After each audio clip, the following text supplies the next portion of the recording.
नमस्ते मेरे प्यारे दोस्तों, मैं हूँ Srishti and welcome to today's video. इस वीडियो में आज हम बात करने वाले हैं उन ऐसी 3 बुक्स के बारे में जो आपकी लाइफ कम्प्लीटली ट्रांसफॉर्म कर सकती हैं। ये वो ऐसी 3 बुक्स हैं जो किसी भी इंडियन को अपने 20s में ज़रूर पढ़नी चाहिए। मैं सिर्फ ये 3 बुक्स रेकमेंड नहीं करूँगी, मैं आपको बताऊँगी कि इन बुक्स की लाइफ विजडम आप अपनी लाइफ में प्रैक्टिकली कैसे अप्लाई कर सकते हैं। जानती हूँ मैं, ज़्यादातर लोगों के पास आजकल बुक्स पढ़ने का तो टाइम ही नहीं होता। Instagram reels, YouTube shorts, Twitter threads हमारे लाइफ के हर वेकिंग आवर को कंज्यूम कर लेते हैं। पर आई एम टेलिंग यू, ये जो डेप्थ इन बुक्स में मिलती है आपको, वो किसी भी ट्विटर थ्रेड, रील्स या शॉर्ट्स में मिल ही नहीं सकती। तो अगर आप कमिटेड हैं अपनी पर्सनल ट्रांसफॉर्मेशन एंड ग्रोथ की तरफ, तो ये वीडियो आप ज़रूर देखिएगा। आई प्रॉमिस यू, इस वीडियो के एंड तक आपको ऐसी लाइफ इंसाइट्स मिलेंगी जो शायद आपकी जर्नी को कम्प्लीटली ट्रांसफॉर्म कर दे। सबसे पहले मैं आपको बताती हूँ कि वो प्रोसेस क्या था इन 3 बुक्स को सिलेक्ट करने का, क्यों मैंने यही 3 बुक्स चुनी। ये बुक्स एक परफेक्ट कॉम्बिनेशन है उन 3 एस्पेक्ट्स पे फोकस करने के लिए जो हमारी लाइफ के लिए सबसे इम्पॉर्टेंट होते हैं। मैं बात कर रही हूँ personal growth, financial wisdom and life purpose के बारे में। देखिए, हमारे एजुकेशन सिस्टम में बहुत कुछ सिखाया जाता है। थ्योरेटिकल नॉलेज एंड रटना तो हमें बचपन से ही आता है, पर जो लाइफ के प्रैक्टिकल स्किल्स होते हैं उसमें हमारा एजुकेशन सिस्टम लैकिंग है। स्कूल में हम फिजिक्स, केमिस्ट्री, मैथ्स तो सीख आते हैं, पर what about some of the most important life skills? For example, managing your money और your habits and finding your life purpose. इन चीज़ों पर तो हमें कुछ भी नहीं सिखाया जाता। तो चलिए मैं शेयर करती हूँ वो कौन सी ऐसी 3 बुक्स हैं जो आपकी लाइफ को बदल सकती हैं। सबसे पहले मैं बात करना चाहती हूँ एटॉमिक हैबिट्स के बारे में। इस बुक को लिखा है जेम्स क्लियर नाम के एक ऑथर ने।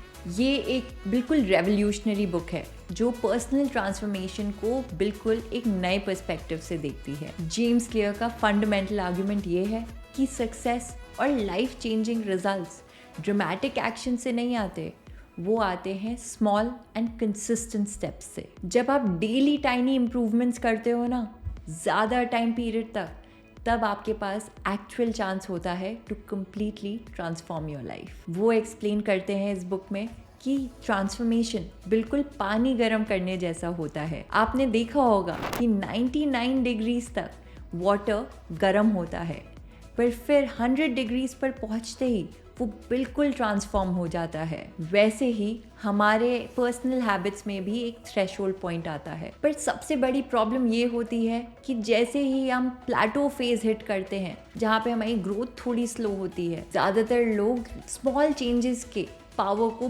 बहुत अंडर एस्टिमेट करते हैं। इन्हीं टाइनी इम्प्रूवमेंट से आप अपनी लाइफ को कम्प्लीटली ट्रांसफॉर्म कर सकते हो। पर ज़्यादातर लोग ड्रामेटिक एक्शंस पर फोकस करते हैं कि मैं 15 किलोज लूज़ करूँगा इन 10 डेज़, या मैं एक मैराथन भागूंगा जब मैंने 5 किलोमीटर तक नहीं भागा है।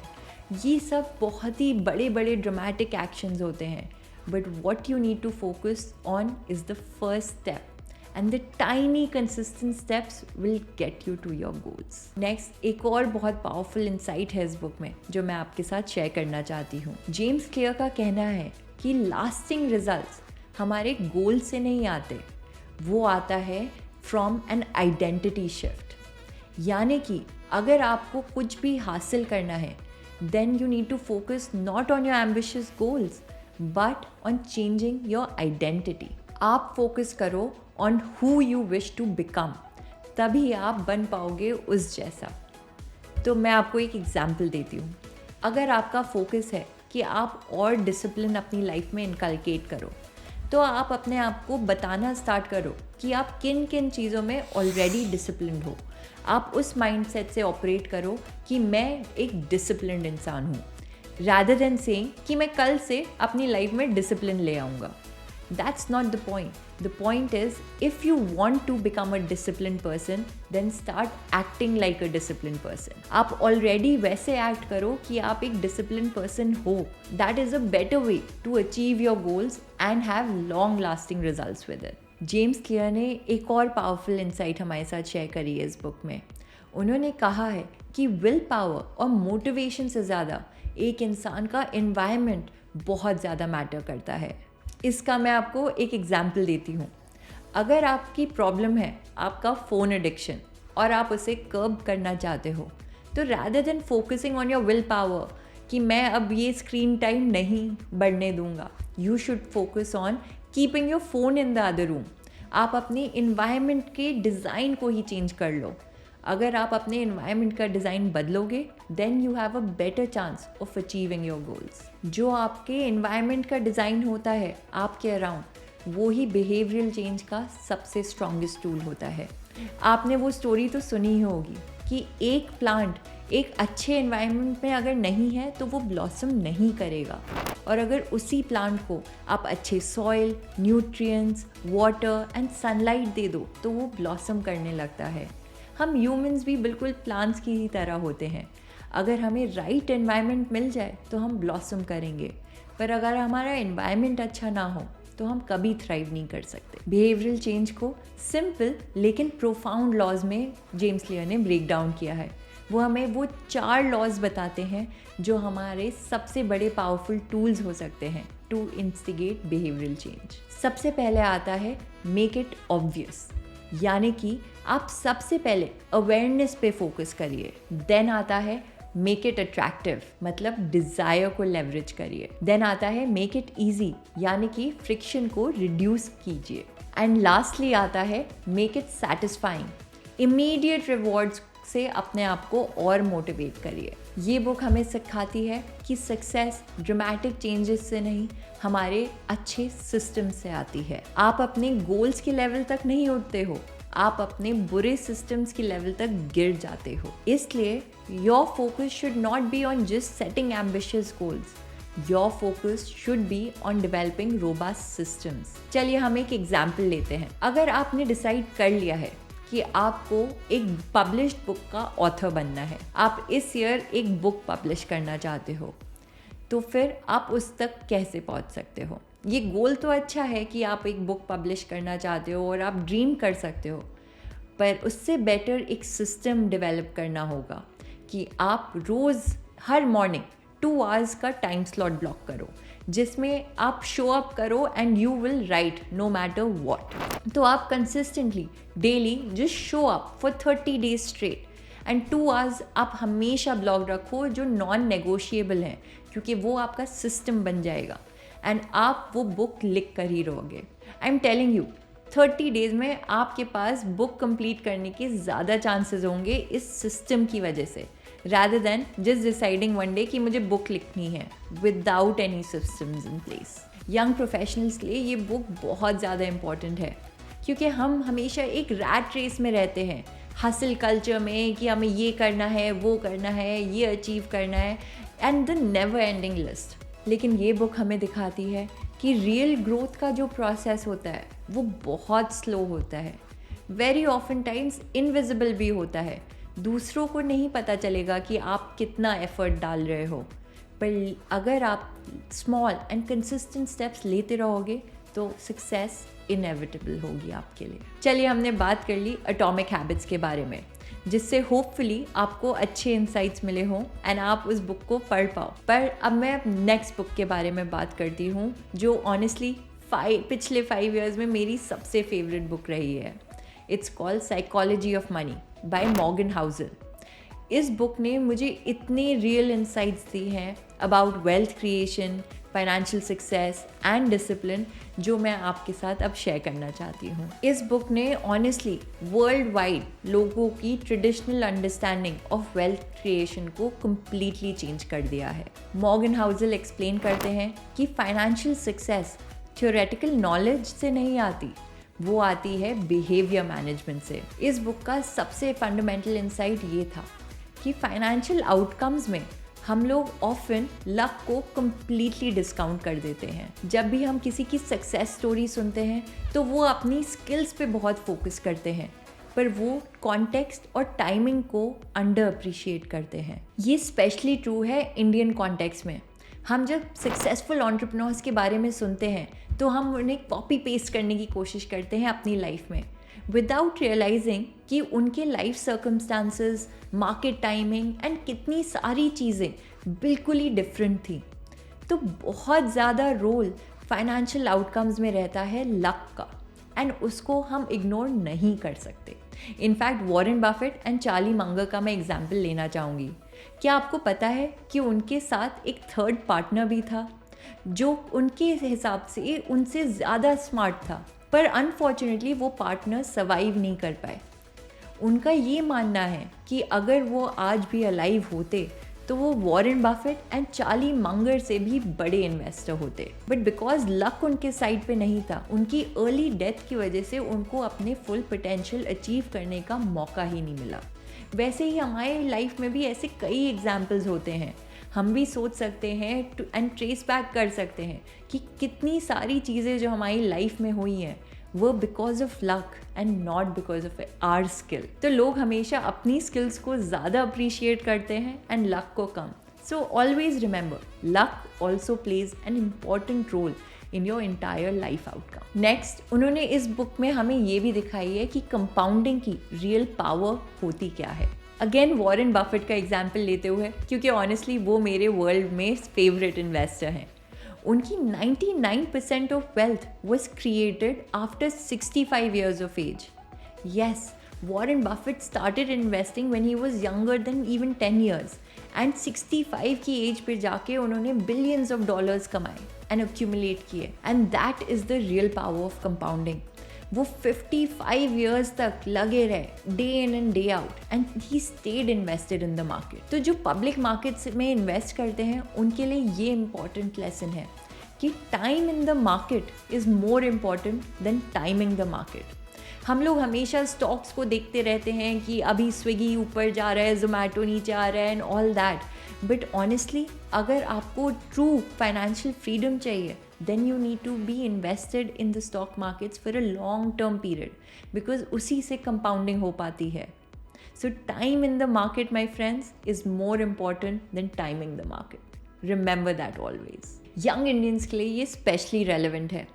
इमेजिन करो अगर आप 25 की एज में 5,000 रुपये की SIP स्टार्ट करो and you continue that to 60 years of age, तो आपके पास हो सकते हैं 3.5 करोड़ रुपये। और इसी को अगर आप डिले करके 35 की एज पर स्टार्ट करोगे तब आपके पास होंगे सिर्फ 1.2 करोड़ रुपीज़, यानी कि ऑलमोस्ट 3 गुने का difference. So remember, staying invested is very very important. आपको डिसिप्लिन इनकलकेट करना पड़ेगा जो आपको रिस्की मनी डिसीजंस ना लेने से रोके। मैंने बहुत ज़्यादा देखा है ये कि लोग हमेशा स्विच करते रहते हैं कि अब मुझे इसमें इन्वेस्ट करना है, अब इसमें करना है, but that's not the right way of investing. You need to be invested in something for a long period of time for compounding to show its real power. एक और रेवोल्यूशनरी कॉन्सेप्ट है इस बुक में जिसने personally मेरा नज़रिया तो बिल्कुल बदल दिया। वो है फ्रीडम वर्सेस स्टेटस का गेम। लोग हमेशा वेल्थ वर्सेस स्टेटस के गेम में लॉस्ट हो जाते हैं। हम फोकस करने लगते हैं उन चीज़ों पर जो हमारा स्टेटस को बढ़ाएंगी, कि हमारे पास अच्छी गाड़ी हो, घर हो, कपड़े हो and all those superficial things. पर मॉर्गन हाउसल ने हमें इस बुक में दिखाया है कि freedom actually comes from wealth and not status. जब हम ज़्यादा अपनी लाइफस्टाइल पर फोकस करने लगते हैं, EMI से उससे स्पॉन्सर करते हैं, तो वेल्थ क्रिएशन के जो हमारे गोल्स होते हैं वो लॉन्ग टर्म में सफ़र करते हैं। हाउसल कहते हैं कि true wealth is having enough, वो अमाउंट जो आपको मेंटल पीस दे। इस बुक में हमें बहुत अच्छी मार्केट साइकिल्स की अंडरस्टैंडिंग मिल सकती है। हमेशा जब भी बुलिश फेज़ होता है ना, जब बुल मार्केट चल रही होती है, तो हमेशा मीडिया में और हर जगह नैरेटिव होता है कि मार्केट सिर्फ ऊपर ही जाती रहेगी। अभी हम लोग ने इंडिया में भी यही देखा है कि ज़्यादातर लोगों ने 20, 30, कभी कभी 50-60% रिटर्न्स भी कमा लिए एंड उनको लगता है कि ये सस्टेनेबल है, पर ऐसा नहीं होता। एंड सिमिलरली जब बेरिश फेज़ आता है, यानी कि जब मार्केट गिरने लगती है, तो लोगों में पैनिक क्रिएट हो जाता है और उन्हें लगता है कि अब मार्केट सिर्फ नीचे गिरेगी और मैं पूरा पैसा लूज़ कर दूंगा। पर मॉर्गन हाउसल ने इस बुक में हमें दिखाया है कि मार्केट साइकिल्स के बारे में हमें कैसे सोचना चाहिए। हर मार्केट में एक बुल फेज़ आता है एंड एक बेयर फेज़ आता है, एंड उसको आपको रिजिलियंसी से देखना पड़ेगा। अपने माइंडसेट एंड बिहेवियर मैनेजमेंट पर फोकस करना पड़ेगा ताकि आप कैरीड अवे ना हो जाओ। कभी भी अच्छा टाइम या बुरा टाइम हमेशा के लिए नहीं लास्ट करता। And the reality is then markets are driven by stories, not just numbers. Young investors के लिए ये स्पेशली बहुत इंपॉर्टेंट है क्योंकि आपको इमोशनल डिसीजंस लेने से बचना है। वॉरेन बफेट का कोट मैं फिर से यहाँ पे यूज करती हूँ, be fearful when others are greedy and be greedy when others are fearful. वो इन्हीं मार्केट साइकिल्स का तो अच्छे से यूटिलाइजेशन करके ही सक्सेसफुल हो पाए हैं, बिकॉज जब भी मार्केट गिरती है तभी वो इन्वेस्ट करते हैं, एंड जब मार्केट बहुत ऑल टाइम हाइज पे होती है तब वो कैश पोजीशंस बिल्ड करते हैं। नेक्स्ट मैं बात करना चाहूँगी रूम फॉर एरर के प्रिंसिपल के बारे में, क्योंकि लाइफ ज़्यादातर वैसे पैन आउट नहीं होती जैसा हम होप या विश करते हैं, इसलिए मार्जिन ऑफ सेफ्टी क्रूशियल होती है। ये सिर्फ इमरजेंसी फंड की बात नहीं है, ये overall financial health and strategy की बात है। रिटायरमेंट प्लानिंग में भी वर्स्ट केस सिनारियोज की प्लानिंग करना ज़रूरी होता है। लोग हमेशा फोकस करते हैं कि मैं किस चीज़ों से पैसा कमा सकता हूँ, बट इन्वेस्टमेंट डिसीजंस में आपको फोकस करना चाहिए कि मैं किसी डिसीजन से कितना पैसा लूज कर सकता हूँ, तब आप रैशनली इन्वेस्ट कर पाओगे। तो यंग प्रोफेशनल्स को ये बुक सिखा सकती है अपने बिहेवियर मैनेजमेंट पे फोकस करना और एक फाइनेंशियल डिसिप्लिन इनकलकेट करना, क्योंकि सक्सेस आपको ड्रामेटिक एक्शन से नहीं मिलेगी। Last and our third book of the day, ये एक बहुत ही ब्यूटीफुल बुक है क्योंकि इसने सक्सेस की वेस्टर्न डेफिनेशन को चैलेंज किया है एंड इसीलिए इसको वर्ल्ड वाइड इतनी रिकग्निशन भी मिली है। मैं बात कर रही हूँ इकिगाई के बारे में। ये वो जापानीज फिलॉसफी है जो हमें बताती है कि ट्रू फुलफिलमेंट सक्सेस या वेल्थ से नहीं आता, ये पर्पस, मास्टरी और कंट्रीब्यूशन से आता है, और इन तीन चीज़ों का बैलेंस ढूंढना ही हमें इकिगाई दे सकता है, जिसका मतलब हुआ true fulfilment of a life well lived. इसमें एक इंटरसेक्शन का वेन डायग्राम बनाते हैं वो लोग बुक में, जिसमें 4 चीज़ों पे फोकस किया जाता है, what you love, what you're good at, what the world needs and what you can be paid for। ये 4 चीज़ों का कॉन्सेप्ट है। जापानीज कल्चर में लोग इन्हीं 4 चीज़ों का एक बैलेंस ढूंढने की कोशिश करते हैं। वो परफेक्शन पे नहीं फोकस करते, वो फोकस करते हैं एक बैलेंस्ड लाइफस्टाइल पर। इस बुक में एक बहुत रेवोल्यूशनरी कॉन्सेप्ट है जो है एंटी रिटायरमेंट का। जापानीज कल्चर में लोग रिटायर नहीं होते, they continue to evolve and contribute to the society. Instead of focusing on कि मैं 50 या 60 पर रिटायरमेंट कैसे कर सकता हूँ, वो फोकस करते हैं कि मैं कैसे अपने स्किल्स और इंटरेस्ट को इवॉल्व करते रह सकता हूँ। क्या आपने फ्लो स्टेट का कॉन्सेप्ट सुना है? ये एक वो स्टेट होती है जब आप इतने जोन में होते हो कि आप बहुत ही ज़्यादा फोकस्ड होते हो और ऑलमोस्ट एक एनिग्मेटिक फीलिंग होती है कि आप अपने लाइफ के ट्रू पर्पस को सर्व कर रहे हो। ये वो स्टेट होती है जब आप अपने काम में इतना ज़्यादा इमर्स हो जाते हो कि आपको टाइम का पता ही नहीं चलता। करियर चॉइसेस हमें लाइफ में सिर्फ पैसे या स्टेटस देखकर नहीं, हमें फोकस करना चाहिए कि किस चीज़ से हम अपने फ्लो स्टेट में बार बार आ सकते हैं। अगर आपको कोडिंग से फुलफिलमेंट मिलता है और आप फ्लो स्टेट पा पाते हैं, तो मैनेजमेंट या दूसरी चीज़ों पर फोकस करने से ज़्यादा आपको कोडिंग पर फोकस करना चाहिए, क्योंकि वो ही आपको लाइफ में ट्रू फुलफिलमेंट एंड जॉय देता है। इस बुक में बार बार यही दिखाया गया है कि true satisfaction in life comes from being in flow state more often than not। अगर आप अपने लाइफ में वो सिचुएशन क्रिएट कर सकते हैं, वो एनवायरनमेंट क्रिएट कर सकते हैं कि आप अपने आप को ज़्यादातर टाइम फ्लो स्टेट में पाएँ, तो आपके पास ट्रू सेटिस्फैक्शन एंड कंटेंटमेंट होगा। हम ऐसे कितने लोगों को जानते हैं जो रैट रेस और हासिल कल्चर में अनफॉर्चुनेटली फंस कर बिल्कुल अनसेटिस्फाइड रहते हैं, इरिटेटेड रहते हैं, ग्रम्पी रहते हैं या अपसेट रहते हैं। ऐसे वो बहुत हाई अचीवर्स हैं जो इंटरनली सेटिस्फैक्शन नहीं पा पाते। सो मैं आपको गाइड करूँगी इस बुक को पढ़ने के लिए, ताकि आप अपने लाइफ का ट्रू पर्पस एंड सेटिस्फैक्शन ढूंढ पाएँ। इस बुक में बार बार एक और एलिमेंट को पॉइंट आउट किया गया है, वो है कंट्रीब्यूशन टू कम्युनिटी।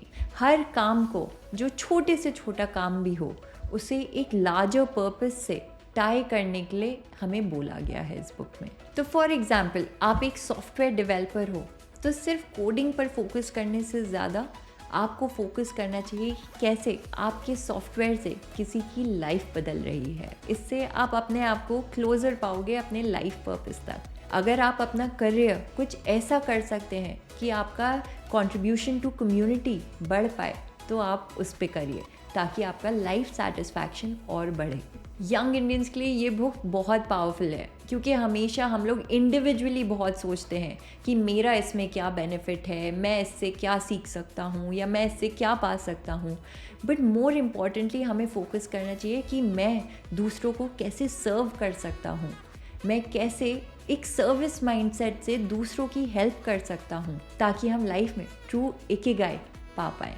इस बुक को पढ़ने के बाद आप अपनी लाइफ चॉइसेस को एक बहुत डिफरेंट नज़रिए से देखोगे। Instead of focusing on money, status and all the superficial aspects, आप सोचोगे about what gives you purpose and satisfaction. ये कन्वेंशनल सक्सेस मैट्रिक्स के बारे में बिल्कुल नहीं है। ये बहुत ही रेवोल्यूशनरी बुक है, क्योंकि ये सक्सेस की हर डेफिनेशन को चैलेंज करेगी आपके दिमाग के। तो चलिए अब हम बात करते हैं कि कैसे आप इन 3 बुक्स को अपनी लाइफ में इम्प्लीमेंट कर सकते हो। बुक पढ़ने से पहले आप अपने हैबिट्स का ऑडिट करिए। एक कंप्लीट ट्रैकर बनाइए कि आप एक दिन में क्या क्या करते हैं और कैसे अपने टाइम को स्पेंड करते हैं। इस एक्सरसाइज से आपको पता चलेगा कि कौन सी हैबिट्स आपको अच्छे से सर्व कर रही हैं वर्सेस नॉट। आप अपनी एक पॉजिटिव हैबिट फॉर्मेशन अगर करना चाहते हैं तो आप फोकस कर सकते हैं अपने मॉर्निंग रूटीन पर।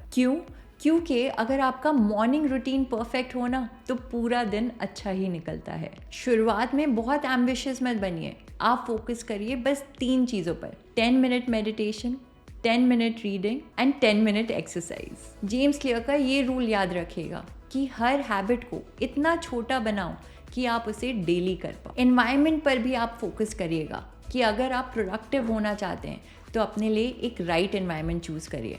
अगर आप बेटर वर्क करते हैं किसी कैफ़े या को वर्किंग स्पेस में तो वहाँ जाइए, पर अगर आप इंडिविजुअली थ्राइव करते हैं तो आप अपने डेस्क में एक क्वाइट स्पेस ढूंढिए जहां आप थ्राइव कर पाएँ। नेक्स्ट हम बात करते हैं कि साइकोलॉजी ऑफ मनी को आप कैसे इम्प्लीमेंट कर सकते हैं। मनी मैनेजमेंट में सबसे पहला स्टेप होता है ट्रैकिंग का। एक मंथ के लिए आप अपने हर एक्सपेंस को डिटेल में ट्रैक करिए, चाहे वो कटिंग चाय हो या ऑनलाइन शॉपिंग। इस डेटा से आपको पैटर्न्स दिखने लगेंगे और आप बेटर फाइनेंशियल डिसीजंस ले पाएंगे। हर मंथ की स्टार्टिंग में ही आप पहले पैसे को इन्वेस्ट करिए एंड देन स्पेंड करना स्टार्ट करिए अपने एक्सपेंसेस की तरफ, क्योंकि ज़्यादातर लोग उल्टा करते हैं, वो पहले खर्च करते हैं फिर इन्वेस्ट करते हैं जो भी बच जाता है। पर अगर आप पहले इन्वेस्ट करेंगे एंड बाद में स्पेंड करेंगे तो आपकी लाइफ में एक अच्छा फाइनेंशियल डिसिप्लिन आ जाएगा। आप ये गोल 6 मंथ्स तक कर सकते हो, पर स्टार्ट करो सिर्फ 1 मंथ से, क्योंकि हमेशा छोटे छोटे गोल्स पे को अचीव करना और इमीडिएट रिवॉर्ड्स पे फोकस करना लॉन्ग लास्टिंग रिजल्ट्स ला सकता है। और रिमेंबर, इन्वेस्टमेंट में कंसिस्टेंसी इज़ वेरी इंपॉर्टेंट। अगर आपने कोई SIP स्टार्ट करी है तो रिमेंबर, चाहे बुल मार्केट आए या बेयर मार्केट, अपनी SIP को कंसिस्टेंटली करते रहो। या लाइफ में भी कुछ बड़े चेंजेस हों तो SIP को पॉज मत करना। आप कोशिश करो कि आप दूसरे एक्सपेंसेस को भले ही काट लो, पर SIP को आप देखो अपने आप में इन्वेस्ट करने के नज़रिए से। एंड लास्टली, इकिगाई को आप इम्प्लीमेंट कर सकते हो थ्रू लाइफ इंट्रोस्पेक्शन। एक जर्नल आप मेंटेन कर सकते हो जिसमें आप डेली, वीकली या मंथली लाइफ रिफ्लेक्शन करो कि वो कौन से काम हैं जो आपको फ्लो स्टेट में डालते हैं एंड वो कौन से काम हैं जो आपको ट्रूली सेटिस्फैक्शन देते हैं, वो कौन से मोमेंट्स हैं जो आपको एनर्जाइज फील कराते हैं। एंड ये डिकंस्ट्रक्ट करने की कोशिश करो कि जो आपका करंट काम है क्या वो आपको सच में लाइफ पर्पस दे रहा है। अगर आप कोई करियर स्विच या ट्रांजिशन प्लान कर रहे हो तो फोकस करना इकिगाई फ्रेमवर्क पे, जो मैंने आपको 4 चीज़ें बताई थी: what you are good at, what the world needs, what you can be paid for and what gives you joy. क्या वो काम आपकी स्ट्रेंथ्स का यूटिलाइजेशन अच्छे से करेगा? क्या उसमें ट्रू ग्रोथ पोटेंशियल दिखता है आपको? एंड क्या वो वर्क आपको मीनिंगफुल लगता है? ये सब चीज़ों के बारे में आप ज़रूर सोचना। करियर डिसीजंस लेते हुए। तो दोस्तों आज हमने देखा कि ये 3 बुक्स कैसे आपके लिए लाइफ चेंजर हो सकती हैं। लेकिन याद रहे, ट्रांसफॉर्मेशन सिर्फ रीडिंग से नहीं आती। अगर आपको आपकी लाइफ में रियल चेंज चाहिए तो रियल एप्लीकेशन करना पड़ेगा। आपको इन लर्निंग्स को एक्शन में कन्वर्ट करना पड़ेगा। मैं आपसे एक पर्सनल एक्सपीरियंस शेयर करती हूँ। जब मैंने पहली बार ये इन बुक्स को पढ़ा था तो मैंने भी सोचा था कि सिर्फ पढ़ लेना ही काफ़ी है, लेकिन मैंने रियलाइज़ किया कि real magic lies in implementation of these principles. मैंने भी छोटे छोटे चेंजेस से स्टार्ट किया। पहले अपने मॉर्निंग रूटीन को मॉडिफाई किया, मंथली इन्वेस्टमेंट स्टार्ट करी और वर्क को पर्पस से कनेक्ट किया। 3 years लेटर मैं कह सकती हूँ कि इन बुक्स ने मुझे एक बहुत पॉजिटिव डायरेक्शन दिया। आप भी आज ही से शुरुआत कर सकते हैं। तो मुझे ज़रूर बताइएगा कि आप कौन सी बुक्स से स्टार्ट करेंगे एंड सबसे अच्छा कॉन्सेप्ट आपको कौन सा लगा। डिसीजन आपका है, लेकिन सबसे इम्पॉर्टेंट स्टेप है स्टार्ट करना। अगर आपने ये बुक्स ऑलरेडी पढ़ ली हैं तो कमेंट्स में हमें बताइएगा कि कैसे आपने अपनी लाइफ को बदला है इन बुक्स को इम्प्लीमेंट करके। और अगर आप अभी पढ़ने वाले हैं तो मुझे ये बताइएगा कि कौन सी बुक आपको सबसे इंटरेस्टिंग लगी। इस वीडियो आप उन फ्रेंड्स से ज़रूर शेयर करिएगा जो अपनी लाइफ में कुछ इंपॉर्टेंट नेक्स्ट स्टेप्स के बारे में सोच रहे हों एंड जो पर्सनल ग्रोथ के लिए बहुत सीरियस हों। Knowledge sharing is very beneficial and people will thank you for it. मैं हूँ सृष्टि, आपकी host, signing off for today. याद रखिए, every great transformation starts with a single step. अगले वीडियो में हम और इंटरेस्टिंग टॉपिक्स के बारे में बात करेंगे। तब तक के लिए अलविदा and take care. Keep learning and keep growing.